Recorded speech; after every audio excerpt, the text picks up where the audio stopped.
नयन सुलगिन ज्योति ब्रह्म गोदावरी मिल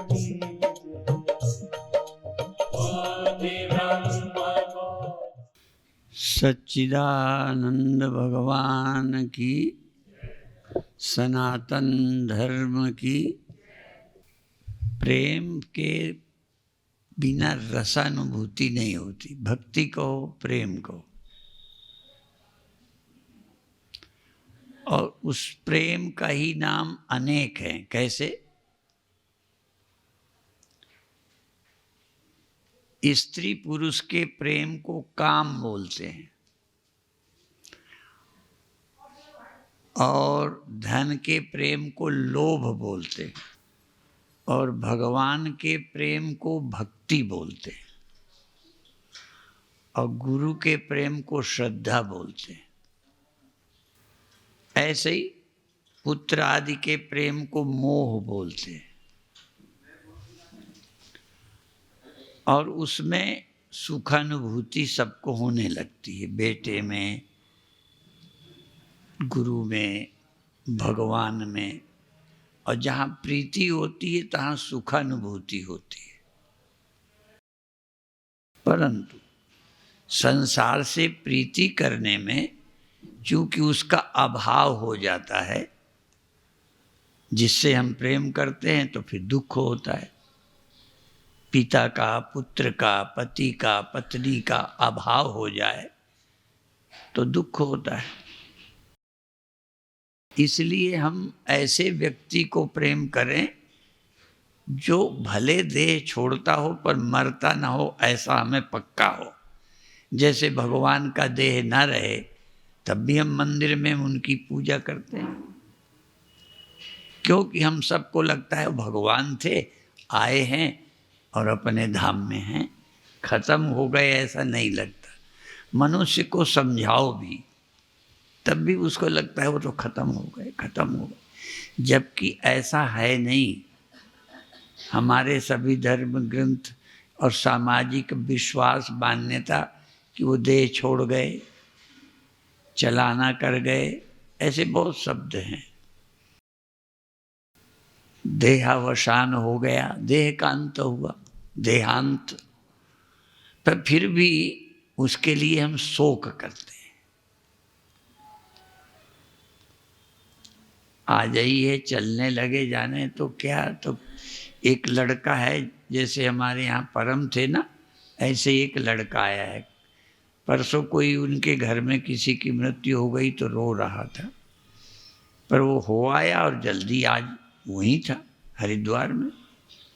तो हमने पहले बार उससे बात की कि हमने कहा तुम ही थे क्या, रोए थे? तो हमने कहा हमारे माता मरी थी तो हम रोए नहीं थे।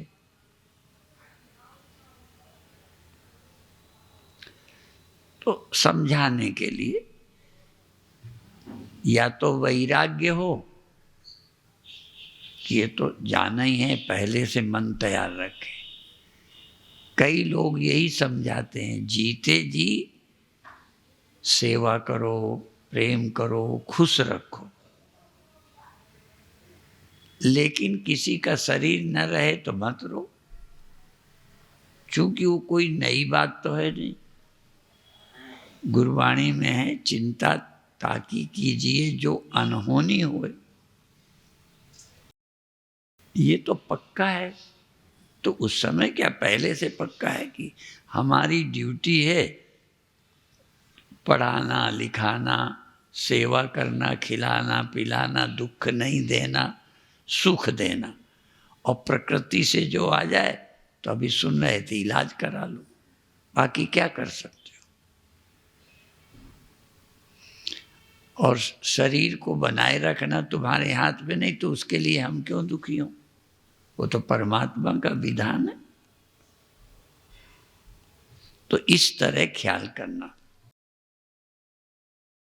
और मेरी मृत्यु नहीं होती, इसके लिए दो ही चीजें। मृत्यु नहीं होती इसके लिए कालातीत का निषेध के द्वारा जाना, ये मैं नहीं, ये मैं नहीं, ये मैं नहीं। कैसे, क्यों कहें ये मैं नहीं? क्या आधार है? जो मुझे दिखता है, जो मुझे मालूम पड़ता है, वो मैं नहीं होता। ये पद्धति है भाई, ये सूत्र की तरह याद रखो। जो मुझे मालूम पड़ जाए वो मैं नहीं है। अब चूंकि देह मुझे मालूम पड़ता है, इंद्रियां मुझे मालूम पड़ती है, तो जो मालूम पड़ती हैं वो और हैं, जिसे मालूम पड़ती है वो और है। तो देह मुझे मालूम पड़ता है, ज्ञानेंद्रियां मुझे मालूम पड़ती है, मन जाता है, चंचल है, नहीं लग रहा, मुझे मालूम पड़ता है। तो जो भी मुझे मालूम पड़े वो मेरे से स्थूल है, मेरा वो दृश्य है और मैं उसका दृष्टा हूं। इस विधि से और अंदर छोड़ते जाओ। त्यागे नहीं कि आत्म तत्व मानस। त्याग से आत्मा तत्व मालूम पड़ता है। त्यागते जाओ ये मैं नहीं, ये मैं नहीं, तो तुम्हें आत्मा मिल जाएगी। आत्मा क्या है? जिसका नाश नहीं होता। और एक और चीज बता देते हैं, तो आत्मा को तो जानना है। यदि जानना है तो आत्मा को जानो, यदि मानना है तो ईश्वर को, प्रभु को मानो। उसके जानने की कोशिश न करो, मानो। और करना ही है यदि, तो जग की सेवा करो। तुम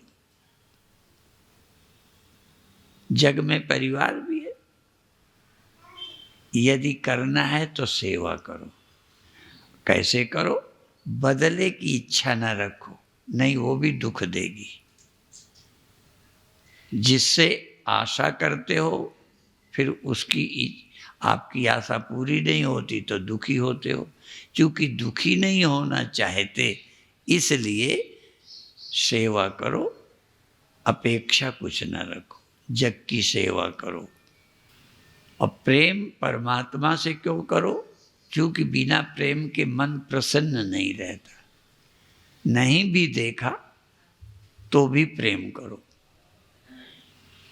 और एक सूत्र ये याद कर लो कि हम कोई चीज जो पैदा होती, कोई नाम नहीं लेना, उदाहरण एक दो हम दे देंगे। यदि लहर हुई है तो कोई लहर के पहले है जिससे हुई।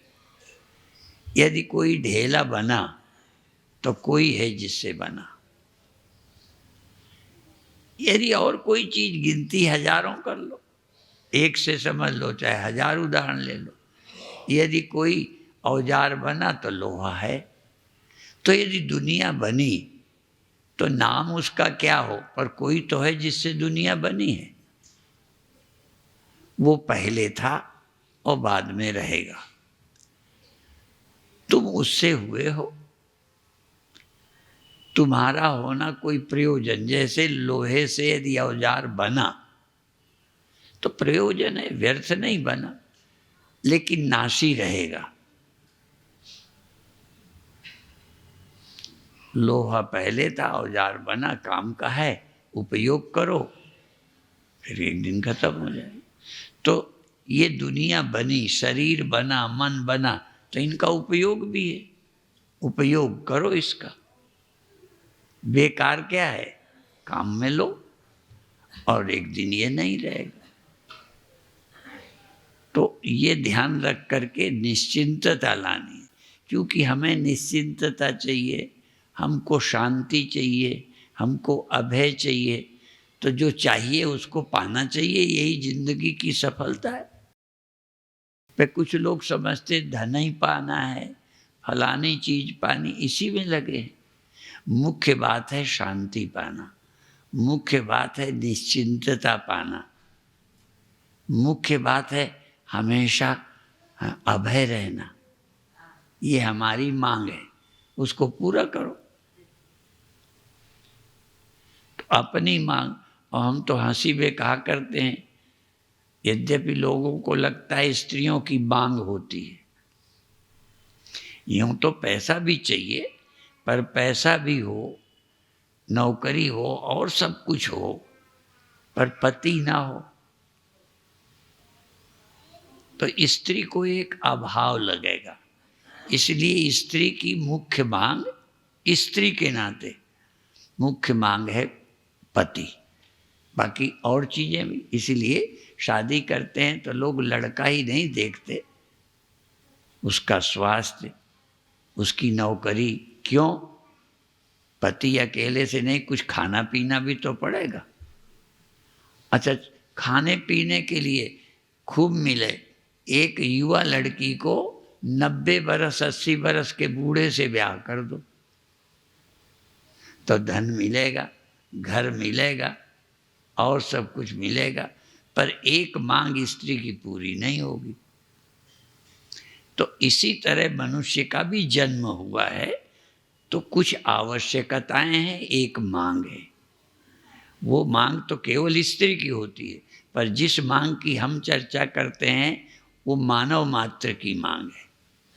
इसलिए हमारे एक परिचित संत थे स्वामी शरणानंद, उन्होंने एक पुस्तक लिखी थी मानव की मांग। जैसे स्त्री की मांग होती है, एक मानव मात्र की मांग है। निश्चिंतता, शांति, अभय, ये हर मनुष्य की मांग है।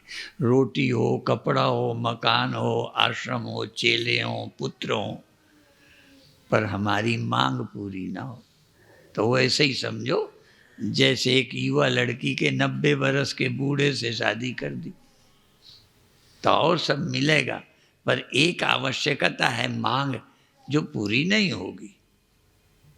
ये यहाँ लगा देने का इनाम मांग भरना नहीं है,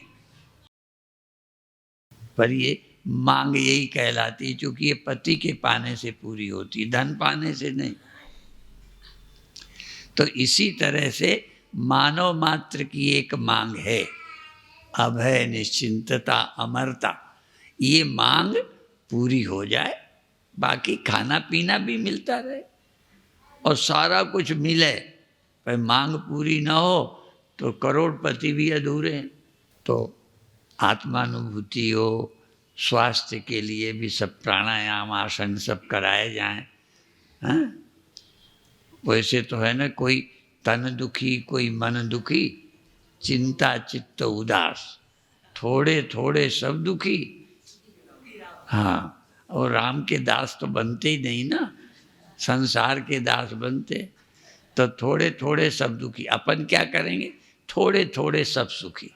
थोड़ा तन से भी सुख मिले, इसलिए थोड़ा तन सुखी, थोड़ा थोड़ा मन सुखी, कुछ मन की बातें हों और फिर थोड़ी थोड़ी चिंता कम हो जाए।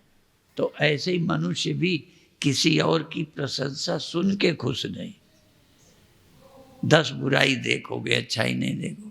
लेकिन हमारे यहाँ एक सूत्र है, ये याद रखने का, हमें खुद ही याद नहीं रहता। बुरा जो देखन में चला, बुरा न मिलिया कोई, जो दिल खोजा अपना। ये दिल क्यों कह दिया? वो इसलिए कि कई बार हम शरीर से बुराई से बच जाते हैं। शरीर से बुराई नहीं की, इसलिए कह दिया बुरा जो देखन में चला, बुरा न मिलिया कोई, जो दिल खोजा आपना, मुझसे बुरा। सैकड़ों बुराइयां मन में हैं, पर लोक लज्जा के कारण बुराइयों से हम बचे रहते हैं। इसलिए फोटो तो बुरी नहीं है, पर मन टटोलें तो है। तो ये सूत्र याद रखो, अपनी काफ़ी है, इन्हीं को थोड़ा थोड़ा कम करते जाएं, हैं? धीरे धीरे मन निर्मल हो जाएगा। और मन ऐसो निर्मल भयो जैसे गंगा नीर, पाचे पाचे हरि फिरे, कहत कबीर कबीर। कबीर कबीर क्यों? कबीर जी का मन बड़ा निर्मल था, इसलिए कबीर का नाम भी है, कबीर का दोहा भी है। तो मन निर्मल हो गया तो भगवान तुम्हें नहीं ढूंढना पड़ेगा, बस तुम स्वयं मन ठीक हो जाए, जो मन चंगा तो खुद ही भगवान हो जाओगे, आनंद में रहोगे। अभी आज इतना ही कहकर समाप्त करते हैं। ओम शांति शांति शांति।